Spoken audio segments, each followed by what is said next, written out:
છે તમે ખાતર નથી, આ આપણે વર્મી વોશ બનાવેલું છે. આપણે જમીનમાં જે મૂળનો વિકાસ થાય એના માટે બેસ્ટ છે વર્મી વોશ. નમસ્કાર મિત્રો, આજે આપણે પહોંચી ગયા છીએ ધરમ પ્રાકૃતિક ફાર્મ પર.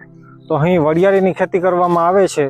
તો કેવી રીતે વરિયાળીની પ્રાકૃતિક ખેતી કરવામાં આવે છે અને શું શું માવજત કરવામાં આવે છે તેની વિગતે માહિતી મેળવીએ.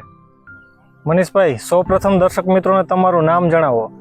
મારું નામ છે મેવાસિયા મનીષભાઈ છગનભાઈ, ગામ ચિત્રાવાવ, તાલુકો જિલ્લો રાજકોટ.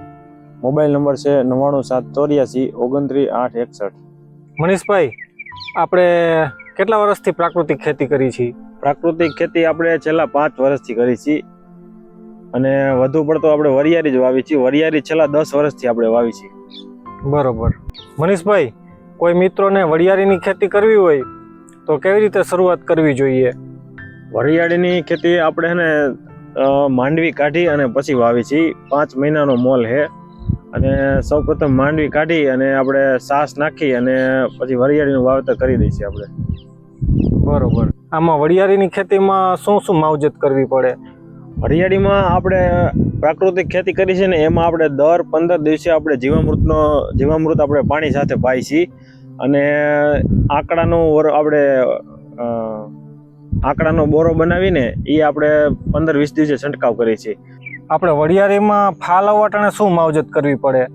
ફાલ આવવા માટે અને એક જ દવા છે, દૂધ ને ગોળનો છંટકાવ કરવાનો. અમે જ્યારે 8-10 વર્ષ પહેલા વરિયાળી વાવતા હતા ત્યારે દૂધ ગોળનો આપણને કાંઈ અનુભવ નહોતો, એટલે આપણે દૂધ ગોળ છાંટતા નહોતા.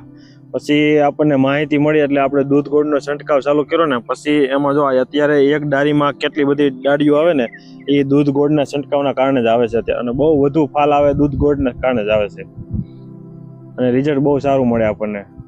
આપણે વરિયાળીનું વેચાણ કેવી રીતે કરીએ છીએ? વેચાણ આપણે વર્ષો તો આપણે યાર્ડમાં વેચી, પણ આપણે પ્રાકૃતિક ખેતી કરી એના 5 વર્ષ પૂરા થઈ ગયા છે એટલે આપણે છૂટક વેચાણ કરવાનું છે. જે કોઈને જોઈ એ આપણો મોબાઈલ નંબર છે 99784 29861. જે કોઈને વરિયાળી જોઈ આપણે ઘર દેવાની છે. વેચાણ આપણે જાતે જ કરવાનું છે આ વર્ષેથી. મનીષભાઈ, તમે ખાતર તો ઘણું ભેગું કર્યું છે, આ શું કર્યું છે તમે? ખાતર નથી, આ આપણે વર્મી વોશ બનાવેલું છે. આપણે જમીનમાં જે મૂળનો વિકાસ થાય એના માટે બેસ્ટ છે વર્મી વોશ.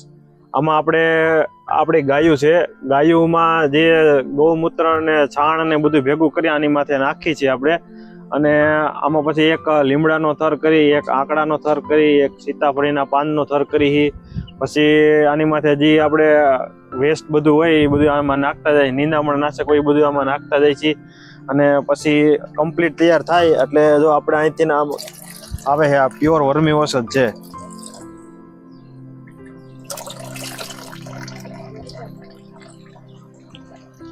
બરોબર. અને આ ટીપણામાં શું છે? ટીપણામાં આમાં આપણે વર્મી વોશ ભેગું કરી છે, પછી આમાં આપણે આ જીવામૃત બનાવેલું છે. જે જમીન માટે બેસ્ટમાં બેસ્ટ ઉપયોગી હોય તો આ જીવામૃત છે અત્યારે. બરોબર. અને આ ટીપણામાં શું છે? આમાં આપણે આંકડાનો બોરો બનાવેલો છે. અત્યારે વરિયાળીમાં ગરો ને એવું બધું આવે એના કારણે આપણે અગાઉ એની સગવડ કરેલી છે. આંકડાનો બોરો છે, આમાં લીંબોડીના પાન ને એવું બધું છે, આમાં નાખીને આપણે એનો છંટકાવ કરી છીએ. બરોબર.